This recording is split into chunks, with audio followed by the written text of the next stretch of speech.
Good afternoon. This is Jeff with Sewer Tech Northwest. We're at 12502 Southeast Shell Lane here in Milwaukee. I describe everything as if you're standing in the street facing the into the property. So in this case, we're going to refer to them as the left side unit, right side unit.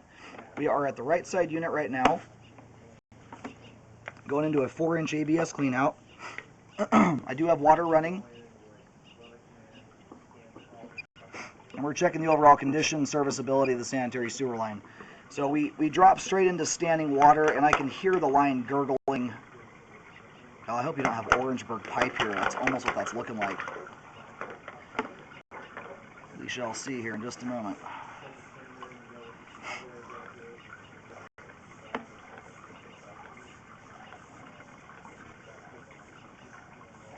We got roots we're going past right now. My camera just got all gunked up with... Hey there. Oh, just dandy.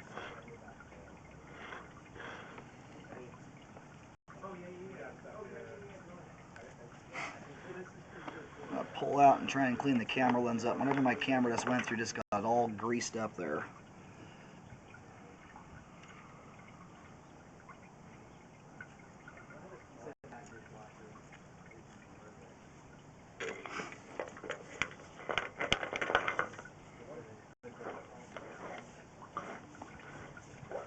Alright, there we go. We're swapping over to concrete. We might have hot water going too. That might be steaming things up. You've got a reasonable amount of roots right there, right out of the gate. And now we are into what's called transite concrete, also called asbestos concrete. Rather than having aggregate rock in the mix, it has asbestos fibers.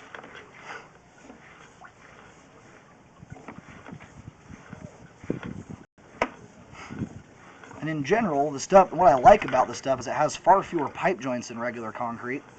And as it ages, it remains quite smooth. It doesn't get super rough like regular concrete, but it's still susceptible to anything else any other pipe material is. So we've got some settling in multiple locations here, and we'll get a nicer view of this stuff on the way out when the line's fully drained.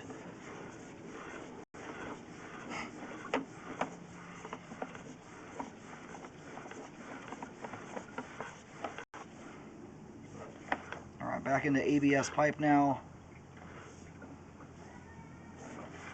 I think this might be where we pick up the Y connection coming in from the other unit right there. There's a Y that just came in.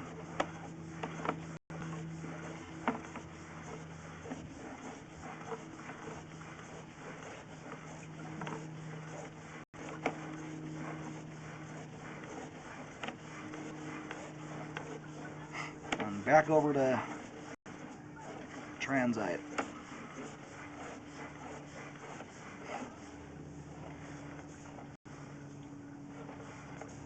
A little bit of settling there. That's starting to get quite a ways out. Standing water that minor requires very heavy abuse to ever get a backup from, we've got water running from all over the place right now, exaggerating standing water. That looks like it drained out to about 1/4 of an inch.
very long sewer line. And I'm having a heck of a time keeping the camera lens clean in here. There is just all kinds of buildup of all kinds.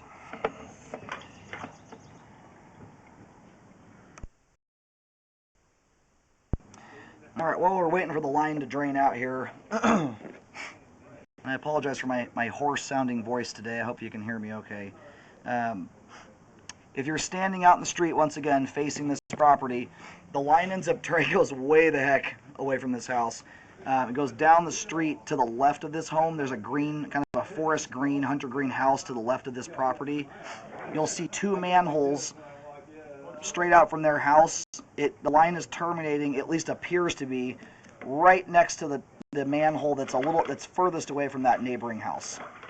I did put a pink arrow down there just so you can tell. And I apologize for the camera. I cannot keep my camera lens clean in this line. It's just picking up too much grease and junk as we go through. So it's a scenario where I could probably run the camera through here multiple times, and we're going to probably get lucky maybe 1 out of 4 or 5 times you can keep the lens clean. There's just too much buildup. And sometimes it's not even grease. Sometimes you get a household that's got someone with a ton of hair. You get hair hung up in some of these areas where there's standing water, and it just gets caked onto the camera lens. That's looking more like grease stuck to the lens, though. So I put it down into the main here, hoping that water would peel anything off the lens. It's just not doing the job.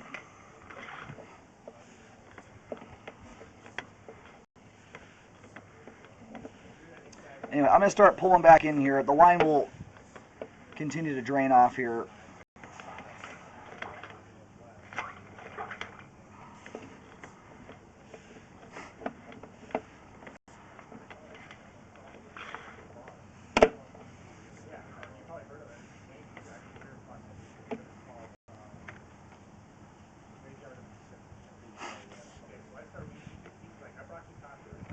Now you might very well have a root hanging down here at this transition joint where the line goes from 4 to 6 inch pipe.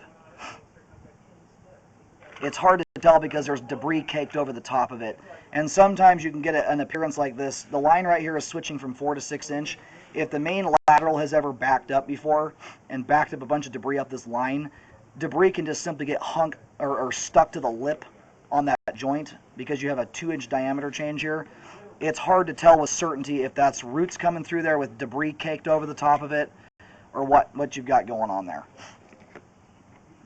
And once you go run a jet through the line, unless you're doing it really carefully, you're going to remove any evidence of what's there until it grows back, or theoretically grows back if it is indeed a root.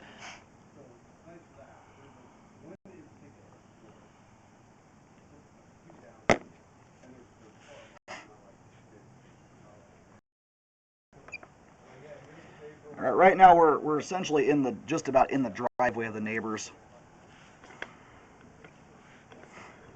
And that's a hard one to tell there.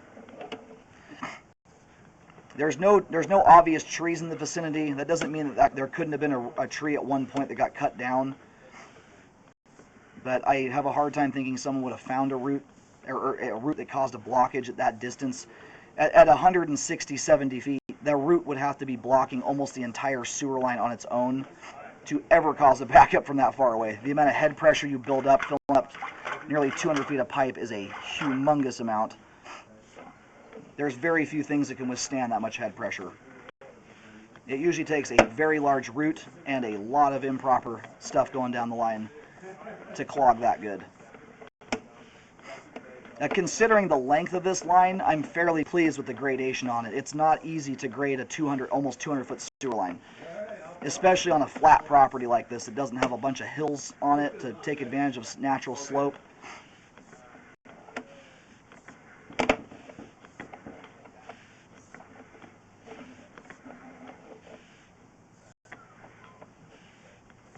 Now, my biggest concern on lines of this length and magnitude are the stuff that's immediately within the vicinity of the house. That's the stuff that, by and large, causes most of your problems. You know, the piping within about 40 to 50 feet of a home. Not that issues beyond that can't cause problems, but it's a different animal when you start getting that far out. what it takes to get a backup. And we still have water cruising through the line here. That's not standing. Water's still draining from somewhere. And I know that there is I believe a tenant in one of these units. So most of the pipe we just camera back from the main there drains off very nicely. We're getting to a little bit of standing water here, but if we could turn the water off, you'd probably drop down to about a 1/16 of an inch of water there. But we're starting to get back into roots here now. And the one thing I never know on this clean out over here has clearly been replaced, is if there's been recurring issues and the line's being drain cleaned from time to time to keep the roots at bay. These might be very minimized compared to what they normally are. I just don't know.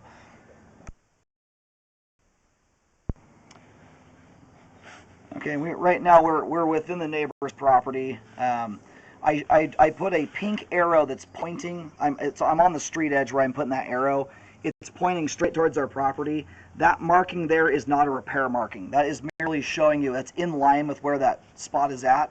But it's about 3 feet inside the the wooden fence that goes across the front of their property. Approximately 3 feet inside their property. I would certainly relocate that before doing any digging. But I'm reaching through a fence line through some sticker bushes. It's very awkward. But I was getting around 4 feet deep there. Again, lots of water still moving through the line here. And I unfortunately don't have a lot of control over that. I'm going to stop periodically, though, to make sure that it doesn't look like severe standing water. Most of the stuff is flowing. And so when it comes to repairs, especially on a line this length, when you're ready to update, when you start getting enough repairs throughout a line like this, it doesn't make sense to spot repair anymore, especially at the age the line is. What I would look into is the prospect of an epoxy liner. As long as the liner can be cured up properly in the standing water, I don't really have an issue retaining some of the standing water. To be totally honest with you, most of it is a decent distance. Now, as far as close proximity to the home, that's a different thing. But when you've got standing water 100 feet plus out from the house, it's got to be severe. In most cases, even if it's severe, it rarely causes problems. So, if you can update trenchlessly, I would look into doing that.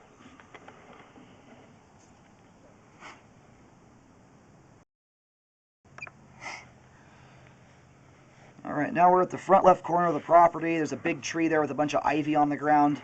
You'll see a pink arrow. Just beyond that pink arrow is where the line makes the turn and starts to run up.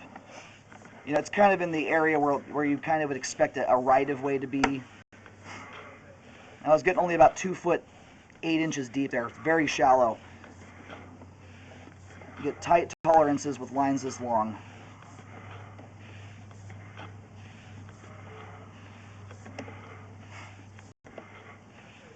And parts and pieces of this thing have been dealt with. I imagine at some point in the past there was roots around that big tree. That's probably why this stuff has been updated.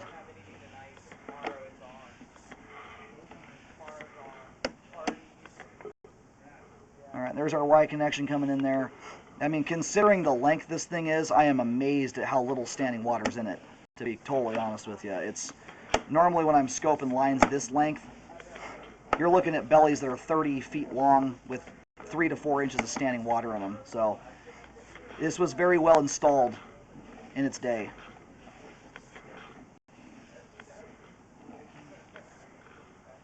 So this spot we're going through right here is a spot repaired area that's kind of in the driveway. Again, very minor standing water here. That water is barely hitting the base of my camera lens. You've got about maybe a 1/4 inch at most. Very little to no build up there at all. And I wouldn't expect to see much there on a belly that tiny.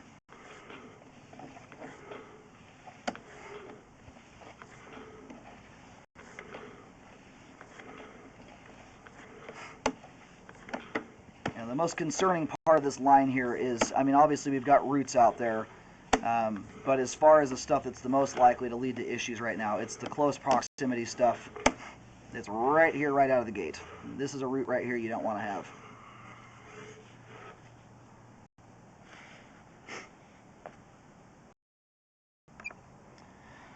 All right, 1 foot 2 inches deep here, very shallow, easy to get to. That's also what makes that so easy for the roots to get down to. You're shallow like that. There we got another one right there.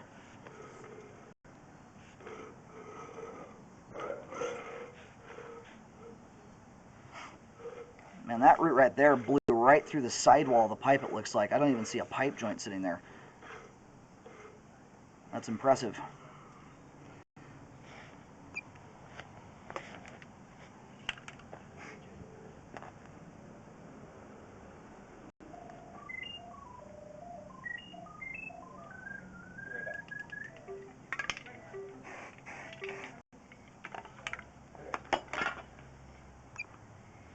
That one's just a few feet away, and I'm using fluorescent pink paint.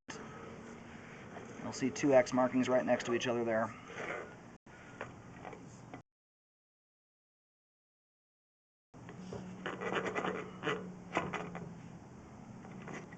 And you've got some standing water in and around this clean out. It's fairly short-lived. It dissipates, and this is a directional style clean out.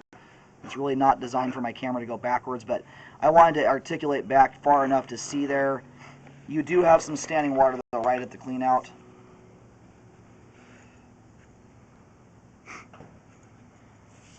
We're going to move over to the other branch of pipe and scope that here real quick and take a look. You know, we've got issues throughout the line, but the major ones are the root intrusions here up front. If you had to piecemeal it out here, you'd certainly want to deal with the roots here, and I would be getting rid of any of these bushes that are in the vicinity of the sewer line. It's a very shallow line, which makes it extremely easy for roots to get in.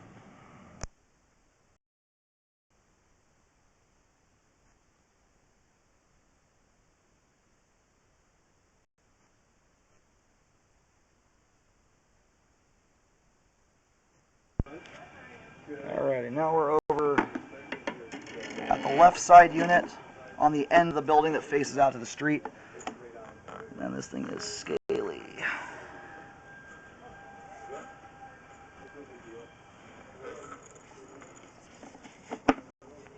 There's a lot of rust scale in that cleanout.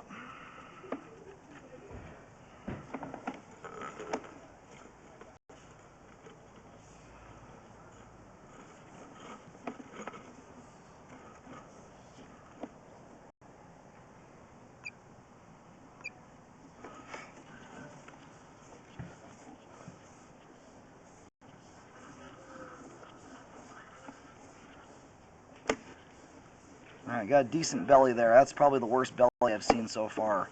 Quick question. And the thing I don't know if this is still relevant, but is it still so we can leave from our windows? That's the Y connection there, Okay, great. onto the rest of the sewer I line. just want to make sure that it wasn't somehow What do you find over there, Jeff? A Bella. Of course you are. some stuff. It's Gilta Bella. Which...